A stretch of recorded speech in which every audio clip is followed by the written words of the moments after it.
द्वन्द्वपद्धतिः चतुर्विंशी प्रपद्ये पादुकारूपं प्रणवस्य कलाद्वयम् ओतं मितमिदं यस्मिन्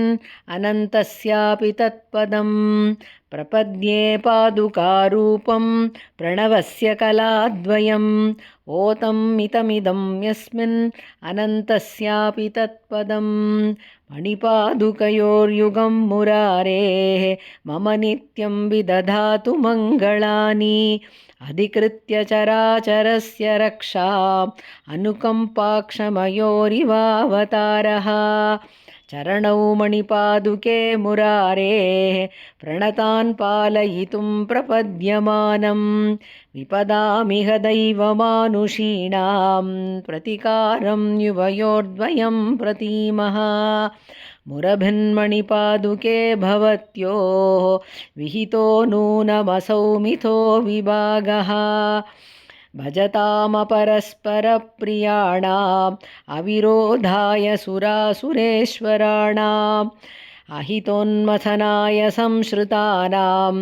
अलमालोकवशेन शब्दतो वा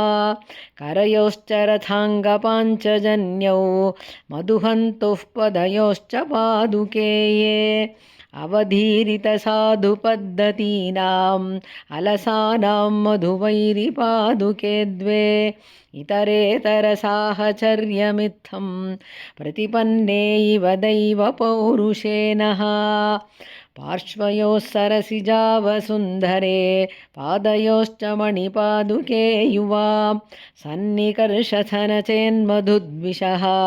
किं करिष्यति कृतागसां गणः पादुके भवभयप्रतीपयोः भावयामि युवयोः समागमं सक्तयोर्दनुजवैरिणः पदे विद्ययोरिव परावरात्मनोः रङ्गसीमनिरथाङ्गलक्ष्मणः चिन्तयामि तपनीयपादुके शापदोषशमनाय तत्पदे चक्रवाकमिथुनं कृतास्पदम् मानयामि जगतस्तमोपहे माधवस्य मणिपादुके युवा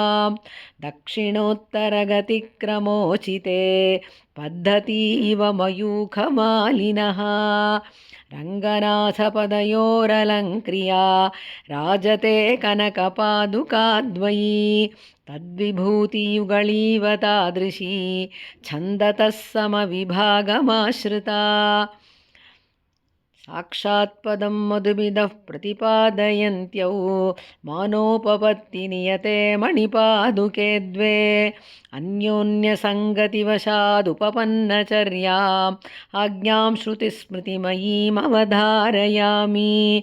विश्वोपकारमधिकृत्य विहारकालेषु अन्योन्यतः प्रथममेव परिस्फुरन्त्योः दृष्टान्तयन्तीवयोर्मणिपादरक्षे दिव्यं तदेव मिथुनं दिविशन्निषेव्यं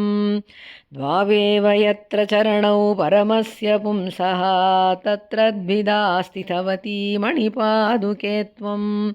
यत्रैव दर्शयति देवि सहस्रपात् तत्रापि नूनमसि दर्शिततावदात्मा पर्यायतो गतिवशान्मणिपादरक्षे पूर्वापरत्वनियमं व्यतिवर्तयन्त्यौ मन्ये युवां महति विष्णुपदे स्फुरन्त्यौ सन्ध्ये समस्तजगताम् अभिवन्दनीये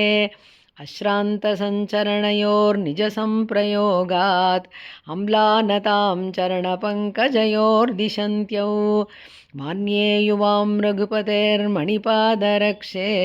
विद्ये बलामतिबलां च विचिन्तयामि अन्तर्मोहादविदितवतामात्मतत्त्वं यथावत् पद्यामित्थं परिचितवतां पादुके पापलोक्या नित्यं भक्तेरनुगुणतया नाथपादं भजन्त्यौ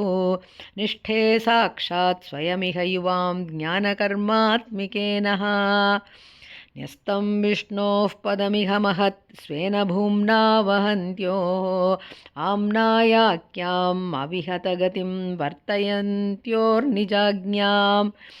आसन्नानां प्रणयपदवीमात्मना पूरयन्त्योः द्वैराज्यश्रीर्भवति जगतामैकराज्ये भवत्योः अप्राप्तानाम् उपजनयतः सम्पदां प्राप्तिमेवं सम्प्राप्तानां स्वयमिह पुनः पालनार्थं यतेथे साक्षाद्रङ्गक्षितिपतिपदं पादुके साधयन्त्यौ योगक्षेमौ सुचरितवशान्मूर्तिमन्तौ युवाम्नः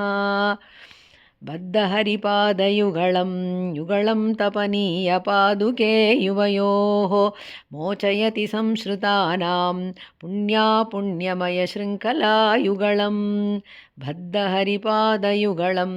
युगलं तपनीयपादुके युवयोः मोचयति संश्रितानां पुण्यमयशृङ्खलायुगलम् इति श्रीपादुकासहस्रे द्वन्द्वपद्धतिः 24